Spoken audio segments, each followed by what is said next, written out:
একবারে জীবন মাজা শেষ। এই কেরারে এটা তুই রবিকের বউ না? তুই রবিকের বউ না রে? আরে পিসাব করে হয়েছিলাম। পিসাব করে বুঝলি?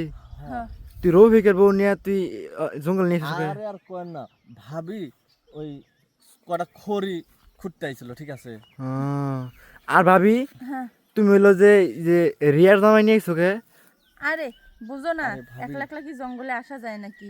ও আইসে পেশাব করতে, আমি আইসি খড়ি খুঁড়তে, কিন্তু আসলে ভাগ্যকর্ম দুজনে এক জায়গায় ঢুকে পড়ছি, কিন্তু অন্য কোনো কিছু না। আরে ভাবি, ধরা যেহেতু পড়ে গেছে, ঠিক আছে, তুমি যাবা সেবা করে বাঁচে আসো, আমার মতো আমি কাইটে পড়ি। এই আরে! তুই যাস কোনো? দেখছো? ও ভাবি বুঝছি আমার তুমি যে ফাঁসা দিয়েছে গেছে গা। হ্যাঁ, আর আমি কি করুম একলা একলা? ভাবি, হ্যাঁ, তুমি এই জঙ্গলের মধ্যে কে? আরে ভাবি শুন, ওরা তো হাতে নাতে ধরছি। কি করছ তুই? যে রিয়ার জামাই আছে না, হ্যাঁ। ওই রিয়ার জামাই নিয়ে তো জঙ্গলে খেলা দিতেছে। কি? ভাবি, এর আগে একটা দিন তোমার দিকে খালি তাকাছিলাম, এর লেগে ঝাড়ু দিয়ে আমার ভিক্ষা মারছো। আর তোর আজকে যে জিনিসটা দেখি,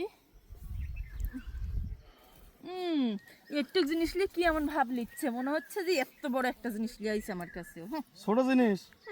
হ্যাঁ ওটুক দিয়ে তো আমার শ্বশুরই ভাঙতো না। মামা, হুম তাহলে তোমারটা বড় আছে, তোমারটাই দাও। আইসে যত সব আমার কাছে। আরে শোন, তোর কি অন্য কোনো কাজ কাম নেই আমার পিছনে ঘোরা ছাড়া? থাকে থাকে সব